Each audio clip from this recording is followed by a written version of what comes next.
एक आदमी नया नया फ्रिज खरीद कर रख है, रात में अधरतिया में 5 मिनट लगले, वो दैत रहे पीरा दबाई, वो दारू पीने रहे, वही में चल गए।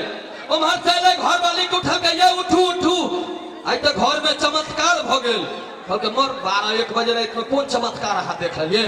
कल के आए बाथरूम के गेट से खोल लिए तो बॉल बढ़ गए, बंद कर लिए तो बुझा गए। कल के ये भी यहाँ फ्रिज में तो बुझ कर चले लिए। स्कूल में मास्टर साहब परवेंद्र सिंह का छड़ा के पूछलखिन, रे बउआ पढ़ लिख के की करबी? कल के मास्टर बियाह करबे। मास्टर का करे दिमाग खराब छौ, रे पढ़ लिख के की बनबी? कल के मास्टर बोर बनवे है। मास्टर का दिमाग खराब है। मास्टर सोचल के घुमा के पूछिए, मास्टर कल के रहे तू पढ़ लिख के की हासिल करबी? कल के मास्टर कनिया। मास्टर के दिमाग के स्क्रू ढीला भेले, कान पकड़ के ओकरा कुर्सी लग ठाड़ के कल के रहे घर में अब तोरा से की चाहे छो?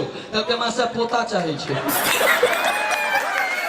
कल के रहे पागल तागल छा रे, तोरा जिंदगी का कोनो लक्ष्य मकसद छो? कल के हम सब छै ना, हम दो हमारे दो, यह जिंदगी के मकसद छे।